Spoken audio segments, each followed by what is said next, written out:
इस वक्त की बड़ी खबर आपको बता दें, जम्मू कश्मीर में सरकार को लेकर सस्पेंस बढ़ता जा रहा है। नेशनल कॉन्फ्रेंस के ज्यादातर विधायक बीजेपी को समर्थन नहीं देने के पक्ष में हैं।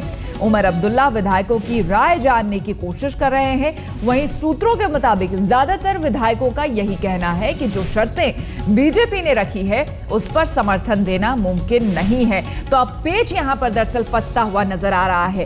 हालांकि कल तक के जो सूरत हाल थे उसमें ऐसा लग रहा था कि नेशनल कॉन्फ्रेंस और बीजेपी साथ ही अन्य दल मिलाकर यहां पर सरकार गठन हो सकता है।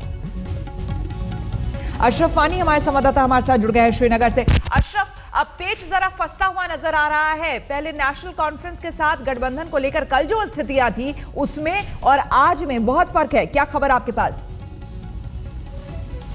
बिल्कुल श्वेता, दरअसल अगर देखें तो कहीं ना कहीं पेच फंसा ही हुआ है और यही वजह है कि अभी भी भारतीय जनता पार्टी ने दोनों विकल्प खुले रखे हैं, चाहे वो पीडीपी के साथ जाए या नेशनल कॉन्फ्रेंस के साथ जाए।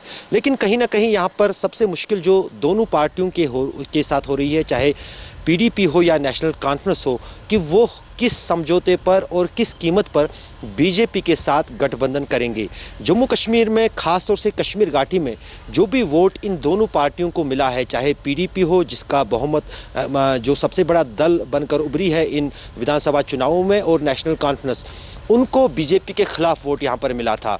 अगर वो अपने सिद्धांतों पर समझौता करते हैं तो कहीं ना कहीं उनके लिए वो आत्मघाती होगा और उनकी पार्टी के लिए भी मुश्किल होगी। यही कारण है कि जहां तक नेशनल कॉन्फ्रेंस की कल बातें साफ हो रही थी कि उनका गठबंधन तय है बीजेपी के साथ, और खबरें छन छन कर आ रही थी कि बीजेपी की पहली पसंद नेशनल कॉन्फ्रेंस ही है। लेकिन नेशनल कॉन्फ्रेंस को जिस अंदाज से अपने विधायकों के ही तरफ से उमर अब्दुल्ला को विरोध झेलना पड़ा है, उस बीच वो भी अब कहीं ना कहीं बैकफुट पर चले गए हैं। जहां तक पीपल्स डेमोक्रेटिक पार्टी पीडीपी की बात है, दो दौर की बातचीत मुजफ्फर बेग जो वरिष्ठ नेता हैं पीडीपी के, और राम माधव जो कि जम्मू के बाद श्रीनगर आए थे और अभी भी श्रीनगर में हैं, हुई है, लेकिन अभी तक उसमें कुछ आगे नहीं बढ़ा है।